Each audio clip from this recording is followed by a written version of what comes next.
আজকে আমাদের জ্যামিতি নবম দশম শ্রেণী গণিতের তো জ্যামিতি পড়তেছি আমরা অষ্টম অধ্যায় থেকে।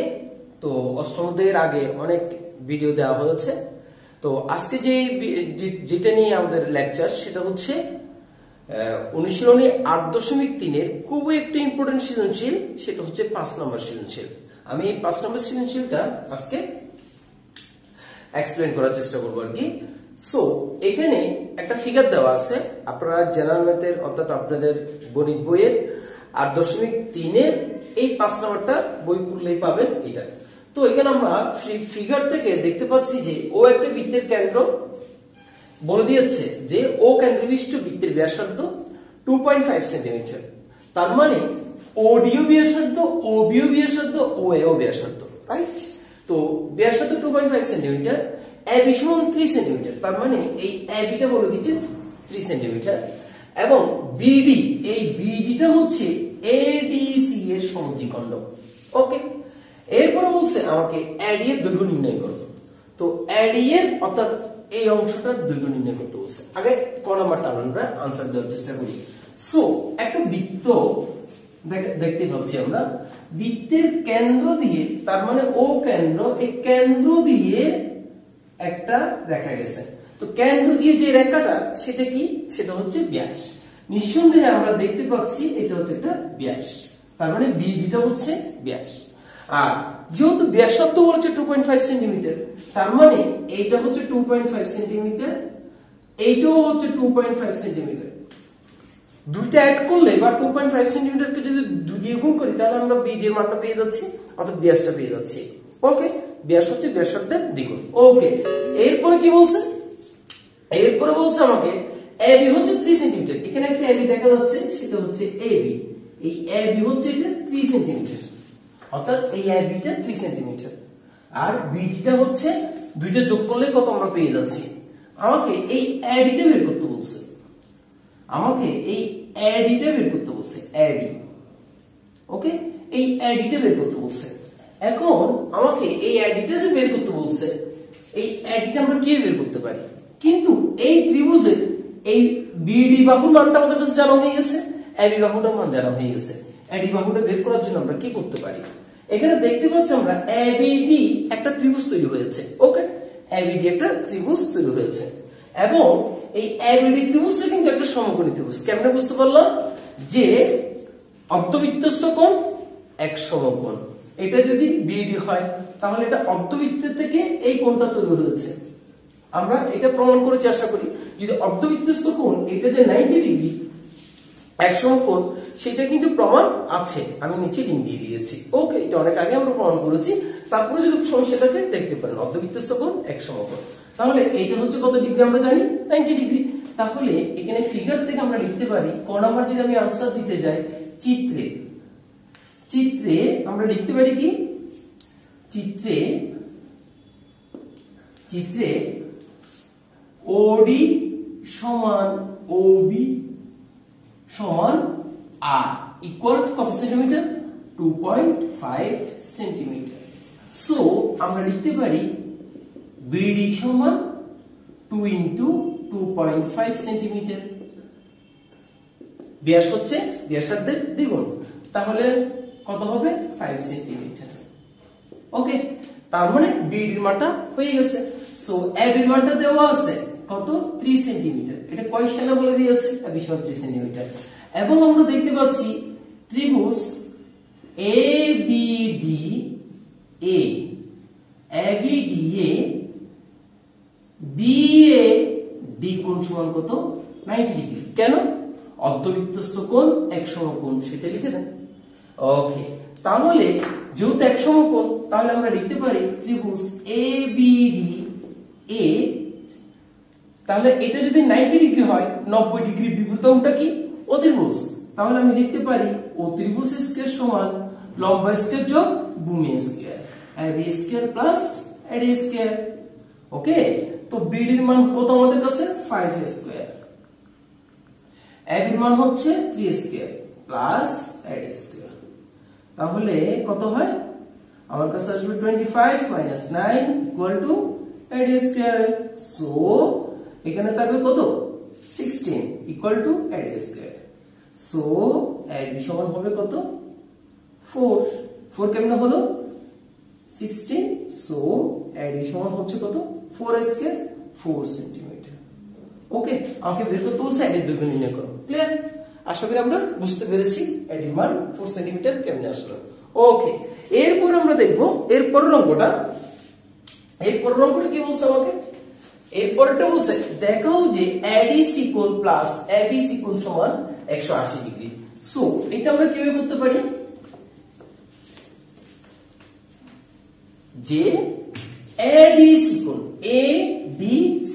এই অ্যাঙ্গেলটা এবং ABC কোণ এই অ্যাঙ্গেলটা, তাহলে আমরা বিষয়টা যদি একটু দেখি আবার যে কি রকম বিষয়টা। আমি ফিগারটা যদি আঁকি, তার মানে এই এ হচ্ছে কেন্দ্র দিয়ে গিয়েছিল ব্যাসটা, তাহলে এখানে এ বিষয়টা এরকম না, A B C D, A B C D এই চতুর্ভুজটা বৃত্তের মধ্যে ইনস্ক্রাইবড অন্তর্লিখিত, সেটা আমরা দেখতে পাচ্ছি এ বি সি ডি। ওকে, ফিগারের মধ্যে বলে দেওয়া আছে। এখন এই এ বি সি ডি যদি বৃত্তের মধ্যে অন্তর্লিখিত হয়, ঠিক আছে, একটা বৃত্তের মধ্যে যদি অন্তর্লিখিত হয়, তাহলে এই কোণ এবং এই কোণ দুইটা কি কোণ? বিপরীত কোণ। এটাই তো বলছে এডিসি কোণ এবিসি কোণ। তার মানে আমরা কি জানি? বৃত্তে অন্তর্লিখিত চতুর্ভুজের বিপরীত কোণ দ্বয়ের সমষ্টি 180 ডিগ্রি। তো এটা তো করেছি আমরা, এটা লিংক এখনো নিচেও আছে, চাইলে দেখতে পারেন। সেটা আমরা অনেক আগে প্রুভ করেছি। তারপর যদি কোনো সমস্যা থাকে তাহলে নিচে লিংকটা আছে যে বৃত্তে অন্তর্লিখিত চতুর্ভুজের বিপরীত কোণ দ্বয়ের সমষ্টি 180 ডিগ্রি। সো এখন আর প্রমাণ করার প্রয়োজন হচ্ছে না। ওকে, তার মানে খটা দেখে নেবেন, যেহেতু এটা আমরা বইয়ের একটা উদাহরণ। তাহলে আমরা গতে চলে যাই। ওকে, গতে ওকে, তো গতে আমরা কিভাবে করতে পারি সেটা হচ্ছে এবি সমান বিসি। এই এবি এবং বিসি দুইটা ইকুয়াল, সেটা আমাকে প্রমাণ করতে হবে। তার মানে আমি কি বলেছিলাম, দুইটা বাহু যেখানে আমাকে প্রমাণ করতে হবে, আমরা চেষ্টা করব সেখানে বাহু যেহেতু দুইটা বাহু যেহেতু আমাকে ইকুয়াল করতে হবে, তার মানে বাহু অর্থাৎ সর্বসমতা, অর্থাৎ বাহু উপপাদ্য যেটা, অর্থাৎ ত্রিভুজ দুইটা যদি কোনো ত্রিভুজের ভিতরে যদি বাহুটাকে অ্যাড করতে পারি, তাহলে দুইটা ত্রিভুজ সর্বসম সেটাই প্রুভ করতে হবে। তাহলে এ বি যে এখানে ও এ বি ত্রিভুজের একটা বাহু, সেটা নিশ্চিত। এখন যদি আমি এখানে ও সি যোগ করে দিই তাহলে তো হয়ে যায়, তাহলে বিসিটা ও সি বি এর আরেকটা ত্রিভুজের একটা বাহু। তার মানে আমাকে ও A B O C B যদি সর্বসম প্রমাণ করতে পারি, ভেরি ক্লিয়ার। তাহলে আমি কি করতে পারি, যেহেতু এটা স্ট্যাম্পে আছে আমি সেটা আবার এখানে রাখতে পারি। যেহেতু এটা স্ট্যাম্পের মধ্যে আছে অর্থাৎ দীপকে আছে, সেহেতু আমি এখানে আবার করি সেটা। ওকে,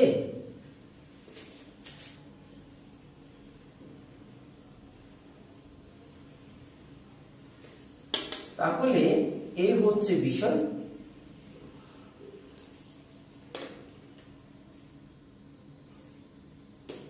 ঠিক আছে, সো এই হচ্ছে কেন্দ্র ছিল, এটা আমার স্ট্যাম্প পর্যন্ত ছিল।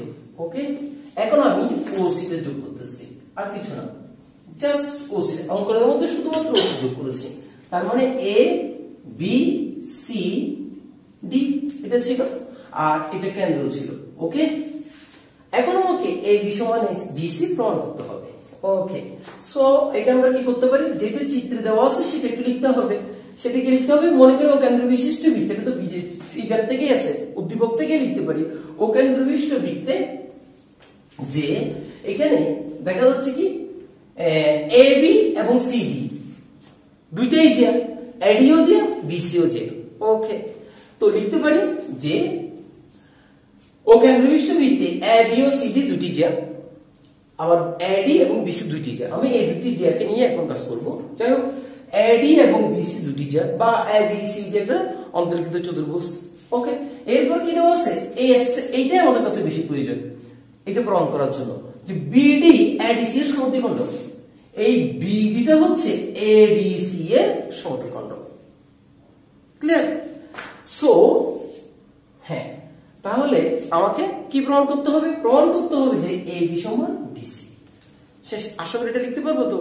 আবার বলতেছি, মনে করো কেন্দ্রবিন্দু বৃত্তে এবি ও সিডি দুটি জিয়া, বা এডি বিসি চারটাই জিয়া, বা এবি সিটা একটা বৃত্তস্থ চতুর্ভুজ বলতে পারি, আমাদের লিখিত চতুর্ভুজ, এবং বিডি হচ্ছে, এটা আসল কথা, বিডি হচ্ছে এবিসি এর সমদ্বিখণ্ডক। ক্লিয়ার? প্রমাণ করতে হবে যে এবি সমান বিসি। অঙ্কন ও কমা সি যোগ করি, শেষ। এখন আমরা প্রমাণ করি। সো প্রমাণটা আমরা কিভাবে করতে পারি? Very simple.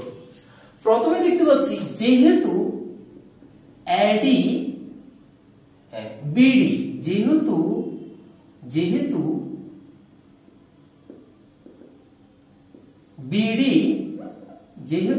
বিডি কোণ এডিসি এর সমদ্বিখণ্ডক, এডিসি এর সমদ্বিখণ্ডক। ওকে, তো সুতরাং কি আমরা বলতে পারি না, যেহেতু এডিসি কোণকে বিডি রেখার সমানভাবে দ্বিখণ্ডিত করেছে, তাহলে আমি লিখতে পারি যে এডি বি কোণ সমান বিডি সি কোণ, এডি বি কোণ সমান বিডি সি কোণ। ওকে, এখন আমি যদি 2 দিয়ে উভয় দিকে গুণ করি, এতে কোনো সমস্যা আছে? আশা করি কোনো সমস্যা নেই। ওকে, সো এখানে এইবার 2ADB কোণের জায়গায় আমি লিখে দিতে চাচ্ছি AOB কোণ সমান 2BDC কোণ সমান আমি লিখে দিতে চাচ্ছি BOC কোণ। কেমনে হলো? তাহলে আমরা দেখি এবার, এইটা যদি বৃত্ত হয় তাহলে এটা যদি বিডি বাহুটা হয়, ওকে, দেন বলেছে যে আমি এখানে কি লিখেছি, 2ADB কোণ সমান 2ADB কোণ, অর্থাৎ এই কোণটা এটা যদি হয় ADB কোণ সমান আমি লিখেছি আসলে কি AOB কোণ। কাজে আমরা ওই যে কেন্দ্রস্থ কোণ বৃত্তস্থ কোণের দ্বিগুণ আমরা প্রুফ করেছি, আর একটা কাজের মতো প্রুফ করেছি। কাজের মধ্যে যেভাবে প্রুফ করতে বলছি আমরা সেভাবে প্রুফ করেছি। সেটা কি, এইটাও কিন্তু এই যে এবি চাপের উপর দণ্ডায়মান, এই এবি চাপের উপর দণ্ডায়মান, এটা হচ্ছে বৃত্তস্থ কোণ, এটা হচ্ছে কেন্দ্রস্থ কোণ। তাহলে আমরা জানি এবি চাপের উপর দণ্ডায়মান, কেন্দ্রস্থ কোণ বৃত্তস্থ কোণের দ্বিগুণ। ঠিক আছে? আর আপনার কাছে যদি 2ADB কোণ সমান 2 দিয়ে গুণ করতে মনে না থাকে, কোনো সমস্যা নেই। আপনি লিখেন এবি চাপের উপর দণ্ডায়মান, একই চাপের উপর দণ্ডায়মান, কেন্দ্রস্থ কোণ বৃত্তস্থ কোণের দ্বিগুণ।